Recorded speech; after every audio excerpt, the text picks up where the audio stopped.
আসসালামু আলাইকুম প্রাণপ্রিয় শিক্ষার্থীবৃন্দ, ফেসবুক লাইভ ক্লাসের আজকে নবম ক্লাসে তোমাদেরকে স্বাগত জানাচ্ছি। আমি Mohammad Shahidul Islam Shaon, junior instructor mechanical, Rangpur polytechnic institute.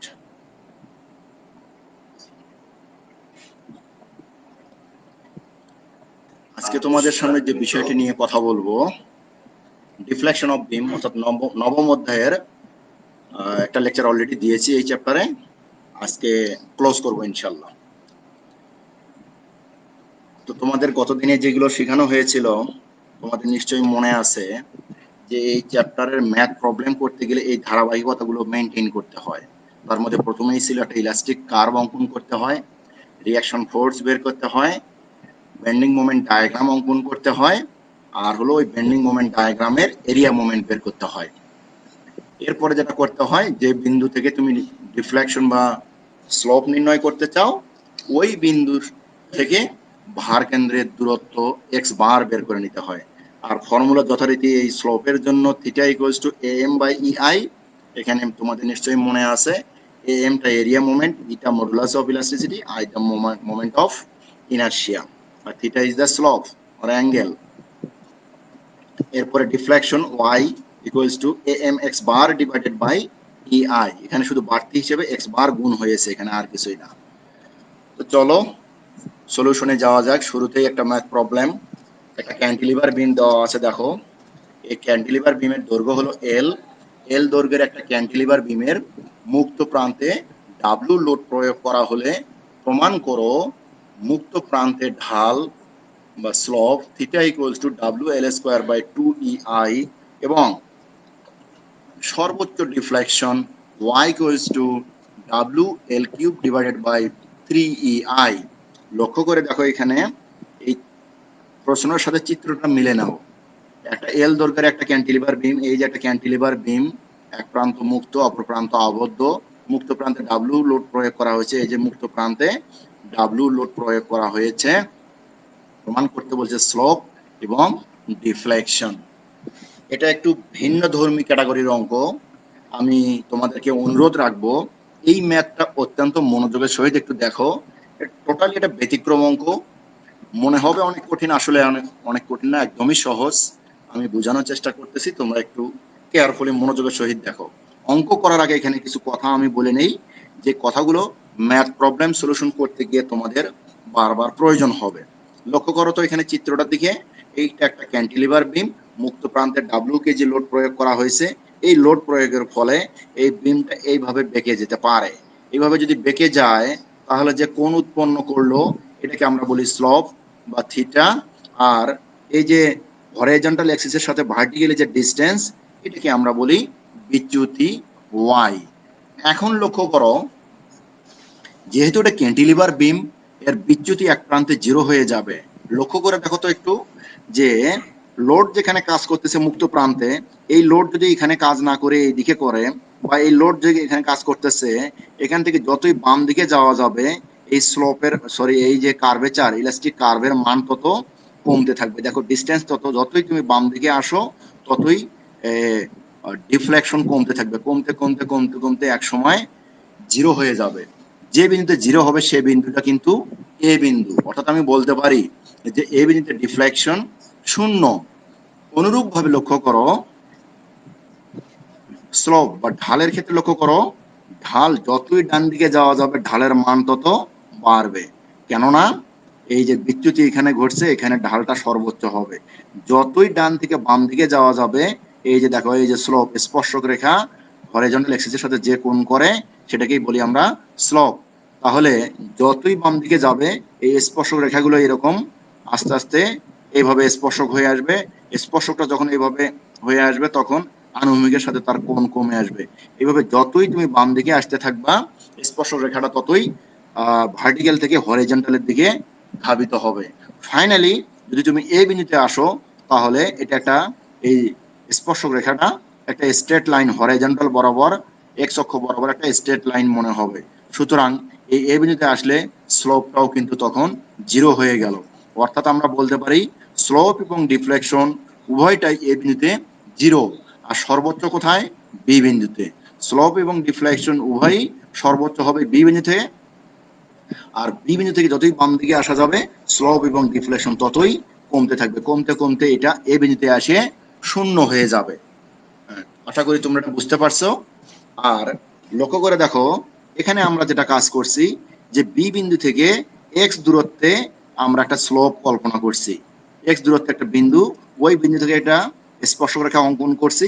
এই স্পর্শক রেখা আনুভূমিক রেখার সাথে যে কোন উৎপন্ন করছে সেটাকে বলতেছি আমি স্লোপ বা থিটা।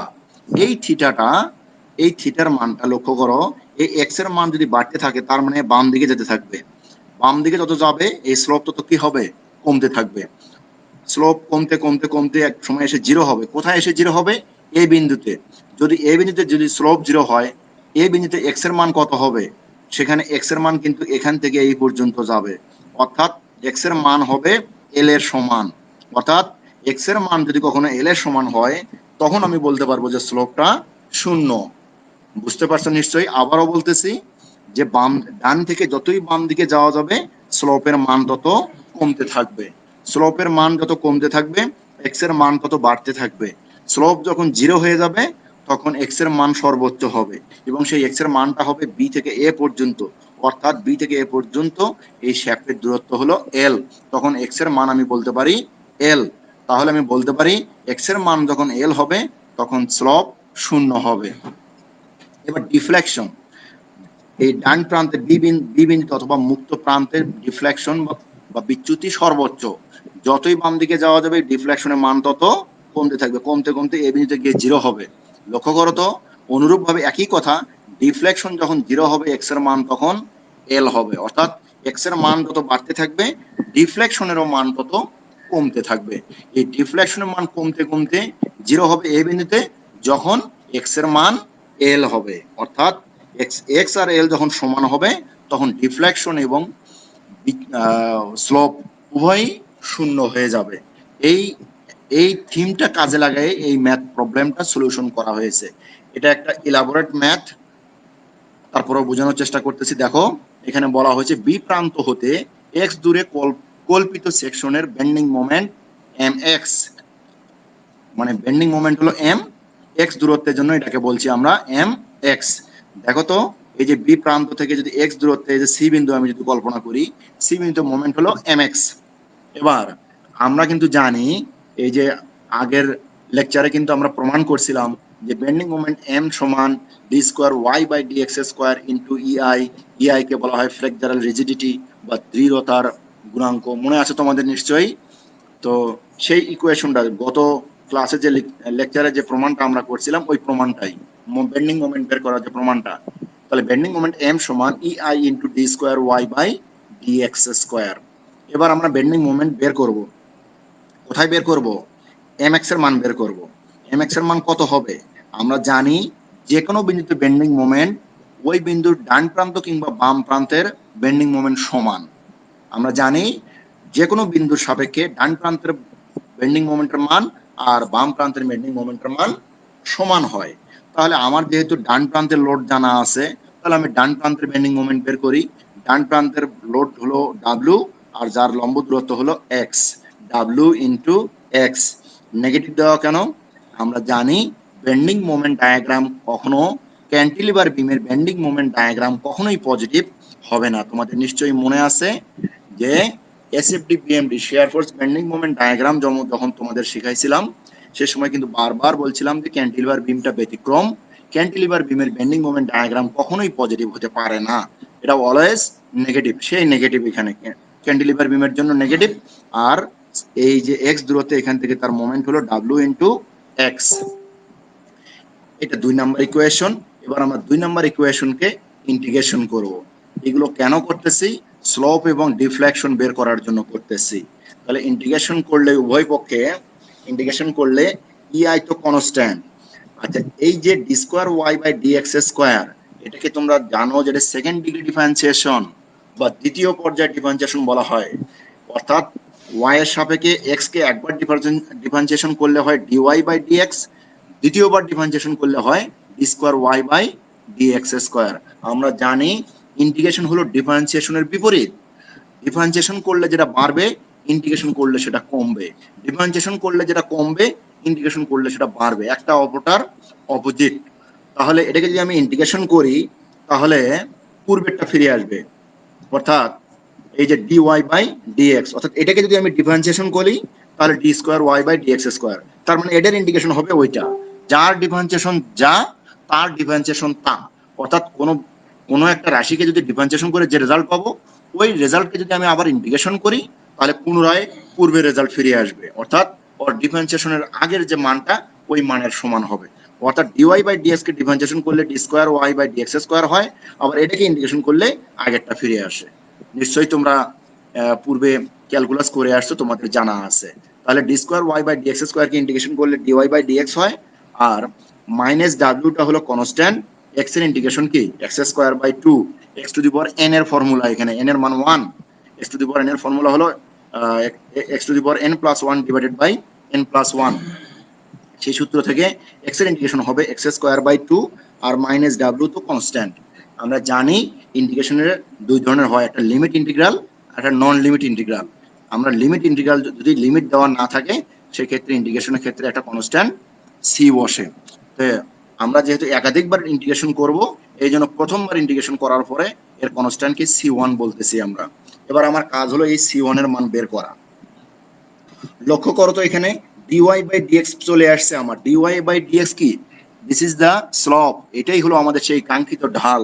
তোমরা ত্রিগোনোমেট্রি কিংবা ক্যালকুলাসেও করে আসছো, dy বাই dx কে ঢাল বলা হয়, ঢাল শূন্য হয় যখন 90 ডিগ্রি হয় থিটার মান, মনে আছে তোমাদের নিশ্চয়ই।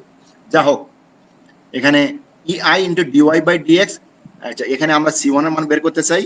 লক্ষ্য করো এ বিন্দুতে ঢাল শূন্য, এই যে আমরা জানি তো এ বিন্দুতে ঢাল শূন্য, আমরা কিছুক্ষণ আগে এই যে থিটার মান শূন্য হবে অর্থাৎ ঢাল শূন্য হবে, থিটা আর dy বাই dx কিন্তু একই জিনিস। আচ্ছা, তাহলে যদি এ বিন্দুতে যদি ঢাল শূন্য হয় তাহলে dy by dx equals to 0।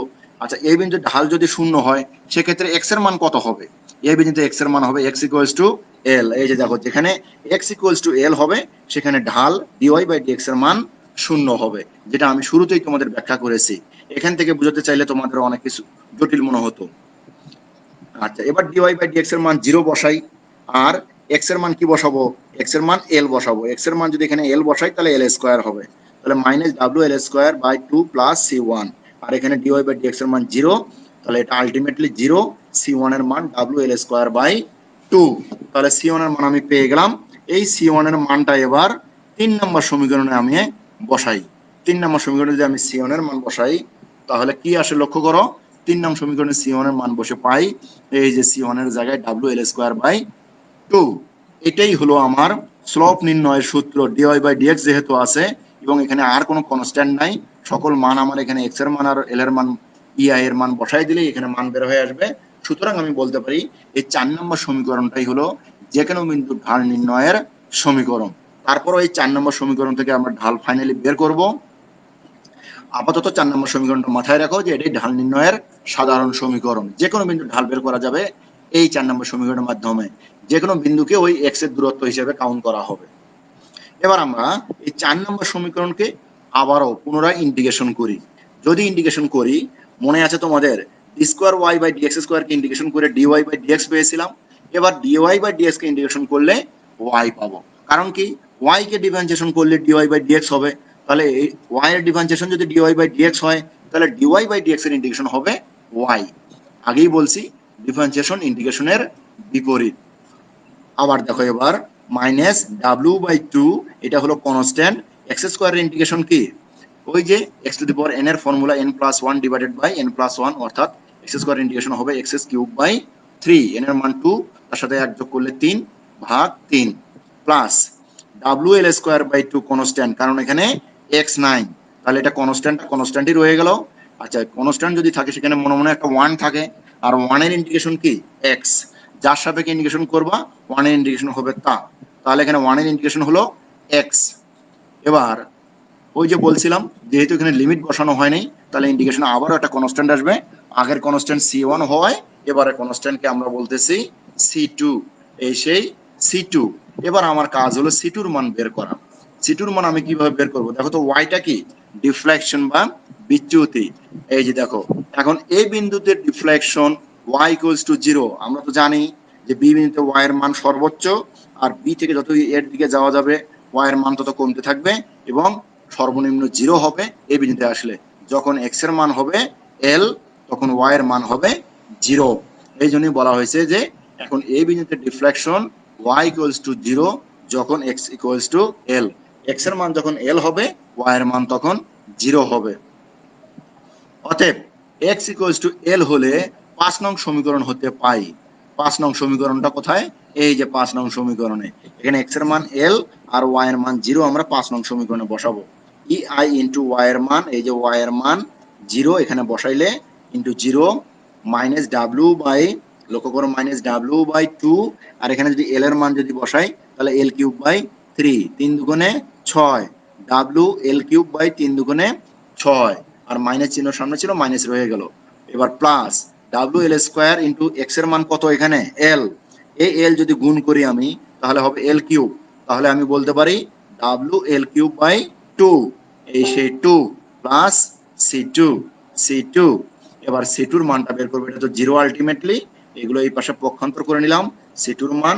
এবার লসাগু করো, লসাগু করার পরে minus 2 W L cube by 6, 2 আর 6 কাটাকাটি করলে minus W L cube by 3। তাহলে সিটুর মান যখনই আমি পেয়ে গেলাম, সিটুর মানটা 5 নং সমীকরণে এবার আমি বসাবো এখানে। তাহলে 5 নং সমীকরণে সিটুর মান বসে পাই E I into Y equals to minus W by 2 into X cube by 3 minus W by 2 into X cube by 3 plus W L square by 2 into X plus W L square by 2 into X. সিটুর মানটা এবার minus, যেহেতু এই সেই minus, সিটুর মান হবে minus W L cube by 3, minus W L cube by 3।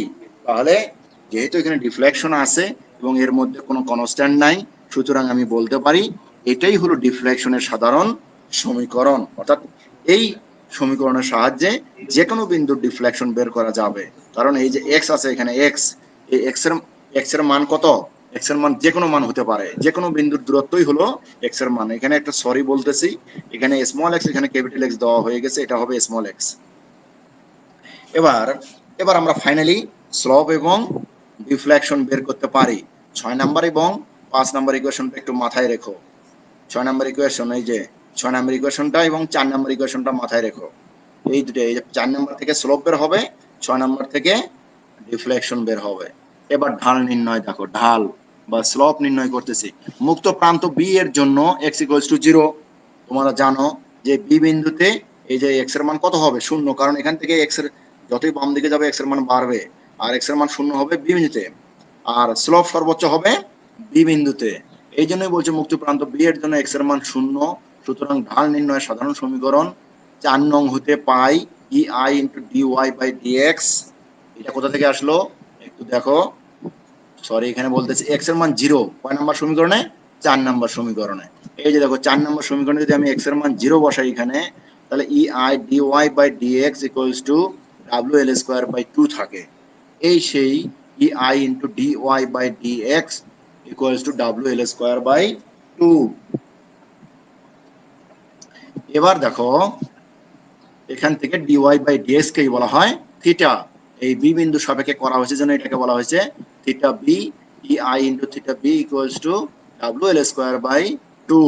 Theta B E I ওই পাশে গেলে W L square by 2 E I, এত রেডিয়ান। এটা প্রমাণ করতে বলছিল যে ঢাল নির্ণয়ের ক্ষেত্রে প্রমাণ করো যে theta equals to W L square by 2 E I, আমরা প্রমাণ করলাম। এবার ডিফ্লেকশন প্রমাণ করব আমরা। মুক্ত প্রান্তে সর্বোচ্চ ডিফ্লেকশন, অর্থাৎ বি বিন্দুতে এক্স এর মান যখন 0, তখন 6 নম্বর সমীকরণে আমরা এক্স এর মান 0 বসাই, দেখি ই আই ইন্টু ওয়াই, এই যে 6 নম্বর সমীকরণ, এই যে এখানে এক্স এর মান 0 বসালে এটা আলটিমেটলি 0 হবে, এখানেও এক্স এর মান 0 বসালে এখানে আলটিমেটলি 0 হবে। তাহলে কি থাকবে E I into Y equals to minus W L cube by 3। এই যে দেখো E I into Y equals to minus W L cube by 3, এখান থেকে ওয়াই রেখে ই আই কে এই পাশে পার করলে minus W L cube by 3 E I. প্রমাণিত। আশা করি তোমরা ম্যাথটা বুঝতে পারছো, যদিও অনেক বড় ম্যাথ, আমি চেষ্টা করছি তোমাদের বোঝানোর। এটা একটা সিম্পল একটা ম্যাথ। দেখো 2 মিটার লম্বা একটা ক্যান্টিলিভার বিমের প্রস্থচ্ছেদ আয়তাকার, যার পরিমাণ 12 বাই 30 সেন্টিমিটার। এর মুক্ত প্রান্তে 2500 কেজি লোড প্রয়োগ করলে মুক্ত প্রান্তের সর্বোচ্চ ডিফ্লেকশন কত হবে? শুধু ডিফ্লেকশনের মান চাইছে। মডুলাস অফ ইলাস্টিসিটির মান দেওয়া আছে, তাহলে মডুলাস অফ ইলাস্টিসিটির মান দেওয়া, 2 মিটার লম্বা এটা এল এর মান, প্রস্থ দেওয়া আছে বি এর মান 12, উচ্চতা বা গভীরতা দেওয়া আছে এইচ এর মান 30, লোড দেওয়া আছে 2500 KG P, moment of inertia যেহেতু এটা আয়তাকার section, BH cube by 12, B এর মান এখানে 12, এইচ এর মান 30 কিউব বাই 12 এত সেন্টিমিটার টু দি পাওয়ার 4। তাহলে আমরা জানি মুক্ত প্রান্তে ডিফ্লেকশনের ক্ষেত্রে এখনই আমরা প্রমাণ করলাম যে ডাব্লিউ এল কিউব বাই 3 এখানে মাইনাস দিলেও হয়, না দিলেও হয়, কারণ আমরা জানি যে ডিফ্লেকশন সবসময় ক্যান্টিলিভার বিমের ডিফ্লেকশন এমনি নিচে হয় আর ক্যান্টিলিভার বিমের সবসময় মাইনাস হবে। ডাব্লুর পরিবর্তে এখানে শুধুমাত্র পি ব্যবহার করা হয়েছে, এই জায়গায় পি, এই ডাব্লুর মানকে পি লেখা হয়েছে এখানে, মাইনাস দিলেও চলে না দিলেও চলে। তাহলে ডাব্লুর মান এল এর মান 3EI এর মান বসাইলে এত সেন্টিমিটার, মুক্ত প্রান্তের ডিফ্লেকশন হবে এত সেন্টিমিটার। আশা করি তোমরা বুঝতে পারছো। এবার একটা নতুন ম্যাথ দেখো, এরকম একটা সিম্পল সাপোর্টেড বিম, এই সিম্পল সাপোর্টেড বিমের এই যে ঠিক একই দূরত্বে, সমান দূরত্বে L/3 দূরত্বে একটা পি বল কাজ করছে, তার থেকে L/3 অথবা বি বিন্দু থেকেও L/3 দূরত্বে একটা পি বল কাজ করছে। দেখো এখানে লিখছে এল দৈর্ঘ্য বিশিষ্ট সাধারণভাবে স্থাপিত একটি বিমের উপর L/3 দূরত্ব পর পর পি লোড, মোট দুটি পি লোড প্রয়োগ করা হলো। কয়টা? দুইটা। সর্বোচ্চ ডিফ্লেকশন এবং যে কোনো বিন্দুর ডিফ্লেকশন বের করো। অর্থাৎ এই প্রত্যেকটা লোডের নিচে ডিফ্লেকশন চাইছে, আবার সর্বোচ্চ ডিফ্লেকশন চাইছে। আর এখানে দুটো লোড বলছে, মোট দুটো পি লোড L/3 দূরত্ব। তাহলে এখান থেকে L/3 দূরত্বে একটা, আর একটা L/3 দূরত্ব, তারপরে সাপোর্ট। তাহলে মোট দুটো লোড হয়ে গেল।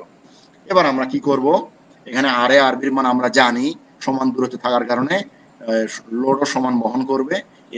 টু পি লোড, একটা পি বহন করবে আর বি, আর একটা পি বহন করবে আর এ, এই জন্য আর এ আর বির মান সমান পি লেখা হয়েছে। এখানে লোড বের করার কোনো প্রয়োজন আছে বলে মনে করি না। যেহেতু সমান দূরত্বে লোড কাজ করতেছে, এই লোড টোটাল লোডটা দুইজন সমান ভাগ করে নিবে। টোটাল লোড হলো P R P, two P, একটা পি আর এ নিবে আর একটা পি আর বি নিবে। তাহলে বেন্ডিং মোমেন্ট, যদি আমি এই বিন্দুতে বেন্ডিং মোমেন্ট বের করি, তাহলে বাম প্রান্তেরটা বের করব, যে কোনো প্রান্তের বেন্ডিং মোমেন্ট বের করলেই হলো। আবার যদি এই বিন্দুতে বের করি, তাহলে ডান প্রান্তেরটা বের করব। যদি আমি এই বিন্দুতে বের করি, ডান প্রান্তের বেন্ডিং মোমেন্ট অফ পি, এখানে বের করলে বাম প্রান্তের বেন্ডিং মোমেন্ট অফ পি, ঝামেলা এড়ায়ে যত সহজে করা যায়। তাহলে পি ইন্টু L/3, এই যে পি ইন্টু L/3, যে কোনো বিন্দুর বেন্ডিং মোমেন্ট, এখানে এই বিন্দু অথবা এই বিন্দু, এ এবং বি বিন্দু বেন্ডিং মোমেন্ট তো জিরোটা আমরা জানি। তাহলে কি হলো, পি L/3 বেন্ডিং মোমেন্ট আমি পেয়ে গেলাম, রিয়াকশন ফোর্স আমি পেয়ে গেলাম। এবার আমার কাজ কি? এবার কাজ হলো আমার এরিয়া মোমেন্ট বের করা। ডায়াগ্রামটা দেখো, এই বেন্ডিং মোমেন্ট ডায়াগ্রাম কিন্তু এরকম হবে। তোমাদের নিশ্চয়ই মনে আছে যে সিম্পল সাপোর্টেড বিম, দুটো লোড আছে, এটা শিয়ার ফোর্স ডায়াগ্রাম এভাবে উঠবে, নিচে নামবে, আবার নামবে, আবার নামবে, নামে আবার উপরে উঠবে। এর মাধ্যমে বেন্ডিং মোমেন্ট, এটা শিয়ার ফোর্স ডায়াগ্রামের কথা বললাম। বেন্ডিং মোমেন্ট ডায়াগ্রামটা এরকম হবে, 1 ডিগ্রি কার্ভ, এখান থেকে এখানে লোড না থাকে 0 ডিগ্রি কার্ভ, এবার 1 ডিগ্রি কার্ভ নেমে আসবে। বেন্ডিং মোমেন্টের মান কত? বেন্ডিং মোমেন্টের মান হলো PL/3, এই সেই বেন্ডিং মোমেন্টের মান PL/3, এখানেও যা এখানেও তা। হ্যাঁ, এবার দেখো, লক্ষ্য করো, এরিয়া মোমেন্ট ডায়াগ্রাম বের করব। আচ্ছা, আমরা জানি যে এর আগেও একটা আমরা ম্যাথ প্রবলেম করছি গত ক্লাসেও, সেক্ষেত্রে বলছিলাম যে এখানে এরিয়া মোমেন্ট পদ্ধতিতে বেন্ডিং মোমেন্ট ডায়াগ্রামের ফুল হাফ সেকশন নিতে হবে। ফুল সেকশন থেকে এখানে হাফ সেকশন আলাদা করে নিতে হবে। এটা যদি ফুল সেকশন হয়, তাহলে এইটা হলো সেন্টার লাইন, সেন্টার লাইনের মাধ্যমে এই পাশে অর্ধেক, এই পাশে অর্ধেক। তাহলে আমি যদি ডান প্রান্তের অর্ধেক চিন্তা করি, যদি আমি বি বিন্দুর সাপেক্ষে যদি আমি ডিফ্লেকশন বা স্লোপ নির্ণয় করতে চাই, তাহলে বি বিন্দু থেকে এই হাফ আর এই বিন্দু থেকে এই হাফ সমান। তাহলে এই যে দেখো, এই হাফের মধ্যে আমি ক্রস সেকশন দিয়ে এটাকে ব্লক করে দিয়েছি। এই যে এই থেকে এই পর্যন্ত এটা একটা ত্রিভুজ, আর বাকি হাফটা এটা হলো একটা আয়তক্ষেত্র। লক্ষ্য করে দেখো, এই ত্রিভুজের অংশটার দৈর্ঘ্য হলো L/3, আর এই দূরত্বটা দুই ভাগে ভাগ হয়ে গেছে। এখানে এই দূরত্বটা হলো L/3, এই যে এই থেকে এই পর্যন্ত হলো L/3, যার অর্ধেক বরাবর আমরা আবার মাঝ বরাবর ভেঙে নিছি, দুই ভাগ করে নিছি, যার জন্য এটা হয়ে গেছে L/3 এর অর্ধেক হলো L/6, হাফ ইন্টু L/3 অর্থাৎ L/6। অর্থাৎ এটাকে 1 নাম্বার এরিয়া মোমেন্ট, এটাকে 2 নাম্বার এরিয়া মোমেন্ট, মানে দুটো জ্যামিতিক সেকশন, একটা ত্রিভুজ একটা আয়তক্ষেত্র হয়, দুটোর এরিয়া আমরা আলাদা আলাদা করে বের করতে চাচ্ছি। প্রথমটার ক্ষেত্রফল যদি আমি বের করি, সেটাকে বলছি AM1। প্রথমটা কি? এটা একটা সমকোণী ত্রিভুজ, যার ভূমি হলো L/3 আর উচ্চতা হলো PL/3। তাহলে সমভুজ ত্রিভুজের ক্ষেত্রফল হাফ ইন্টু ভূমি L/3 ইন্টু উচ্চতা হলো PL/3, তাহলে PL²/18 AM1 পাইলাম। তাহলে এর ভার কেন্দ্র বের করি x1। আচ্ছা, আমরা জানি শীর্ষবিন্দু থেকে x1 এর মান বের করতে ত্রিভুজের ক্ষেত্রে শীর্ষবিন্দু থেকে হলে 2/3, এই যে 2/3 অফ ভূমির মান কত L/3, তাহলে 2L/3 কে 9, 2L/9, তাহলে x1 পেয়ে গেলাম। এবার আমরা এই যে আয়তাকার সেকশনটা বের করতে চাচ্ছি। আয়তাকার সেকশনের ক্ষেত্রফল হবে দৈর্ঘ্য ইন্টু প্রস্থ, যেহেতু এটা আয়তক্ষেত্র, তাহলে দৈর্ঘ্য কত L/6, এই যে হাফ সেকশন হওয়ার কারণে এটা L/6 ইন্টু তার উচ্চতা কত, এখান থেকে এই পর্যন্ত উচ্চতা কত PL/3, এই যে PL/3, তাহলে PL²/18। তাহলে 2 নাম্বার সেকশন অর্থাৎ এই আয়তক্ষেত্র এই সেকশনেরও এরিয়া হলো PL²/18। এবার 2 নাম্বার সেকশনে ভার কেন্দ্র বের করব x⁻²।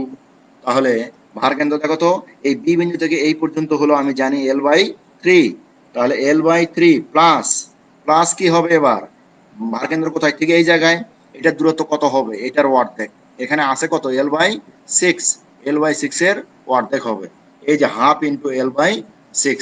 আবারও বলতেছি 2 নাম্বার সেকশনের ভার কেন্দ্র এই থেকে এই পর্যন্ত হলো L/3 প্লাস এই L/6 এর অর্ধেক, এই যে হাফ ইন্টু L/6, তাহলে L/3 প্লাস 6 দুগুণে 12, এটা লসাগু করলে 5L/12, তাহলে x1 x2 বের হলো, x2 বের হলো, AM1 বের হলো, AM2 বের হলো।